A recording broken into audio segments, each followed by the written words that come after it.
We've been saying for a long time, out in Chicago, they're doing way too much. But can they ever stop? Jan DSB on the case.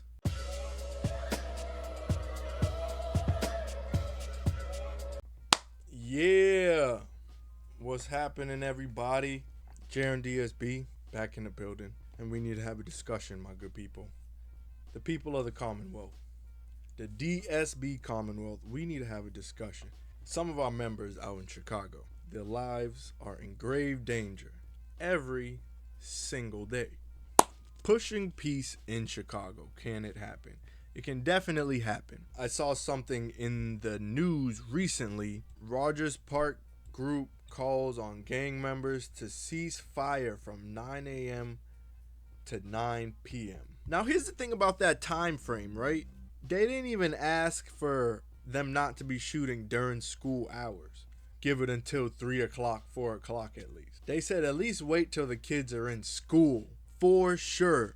And then y'all can do what y'all want to do. That is insane to me to even think that you would even have to negotiate something like that in that environment. So let's check out the video on CBS News. From people living in the middle of a gang war in one Chicago neighborhood tonight. They're asking gang members to pledge to a ceasefire from 9 a.m. to 9 p.m. daily. CBS 2's Maribel Gonzalez shows us why people there are taking their message of peace directly to the gangs. Good message.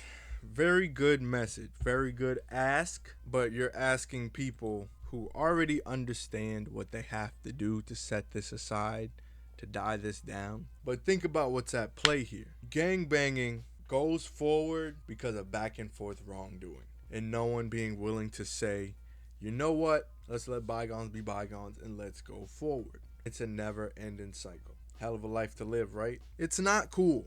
It doesn't sound at all cool, but you have to try to reason with these people and say, hey, can you not try to kill each other and the public who is innocent during normal hours? During the darkness of the night, do your own thing. And that's the thing, like 9 a.m., they should definitely push that back. Let the kids get to school first before you stop shooting at about 6 a.m., 5 a.m. because the little homies still got to get to school. You know what I'm saying? You got to try to negotiate with these people. 5, 6, 7, 8. In Rogers Park, this group is taking steps to curb gun violence in their neighborhood. We have little kids, elderly, working class people who are being affected by this. Tatiana Atkins is the co-founder of Native Sons, a youth organization group which formed following the shooting death of 5-year-old Devin McGregor in that area last summer. Love you. The boy was an innocent victim of gunfire. It's exercise. Through dance, sports program, and music. We have a studio. And that's what I'm saying. You're trying to reason with people who understand that that happens. I would hope not on a regular basis. When something like that happens, you would think some of those people who are of that lifestyle would say, hey, maybe we should chill out. Why would the thought always be, damn, it sucks, but we still got to go get our get back? I don't know. A recording and producing program. Native Sons wants to engage kids like Johan Starkey, especially as school is out. Because a lot of kids are just out in the park, nothing really to do, they're bored. And then you need to have something to do to just be like in that spirit to keep going. Stay busy. If you look at like interviews on YouTube and stuff of gangbangers who are older, when they're asked about how'd you get involved in the life or how'd you start hanging around the homies, or, you know, sometimes it's just you're not doing shit after school. Just hanging around the neighborhood, you're just hanging out at the park, hanging out with your friends. You guys link up with another crew. One thing leads to another. Next thing you know, you guys' fingers get crippled and you're gangbanging. It happens that fast. Association is a motherfucker, man. They don't see enough positive role models in the neighborhood to like give them a different outlook on life so they can make a change. But it doesn't stop there. No sliding while the sun is out, period. The group has also created what they call the People's Ordinance, where they're asking rival gang members and others. No sliding while the sun is out. Put that on a damn shirt. to cease fire during the day. It's like a treaty almost, like where they also agree that we don't want 5-year-olds being killed. We don't want 78-year-olds being shot. We've talked to rival members and they seem to gravitate towards what we're trying to do. It's one small step, they say, to create big change. I've noticed that it's a lot of people that's just like, why not just don't shoot, period? And it's like, we tried that. Why not just listen to the gun laws we have? We tried that. It's not like you could just tell them stop all in all. It's like, it's baby steps. Even though the school year is about to kick off, this group... It's baby steps to telling motherfuckers, stop shooting during daytime hours because you're killing our fucking youth. You see, the people you gotta try to reason with, and it's not computing. It's not. wants to keep their momentum going. They'll be offering their programs in the evenings after school.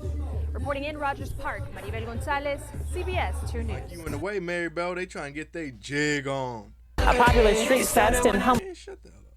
So, and I keep harping on trying to reason with these people. It's not like the brothers out there can't, the brothers and sisters out there don't understand or can't be reasoned with. They can, but you just have to somehow show them that the community is bigger than their program. Like, I get in gangbanging and everything, there's that no one's bigger than the program. Okay, but there is something bigger than your program. It's called life, general society, where all of us, young and old, have to be born, grow up, die, and in the middle coexist, right?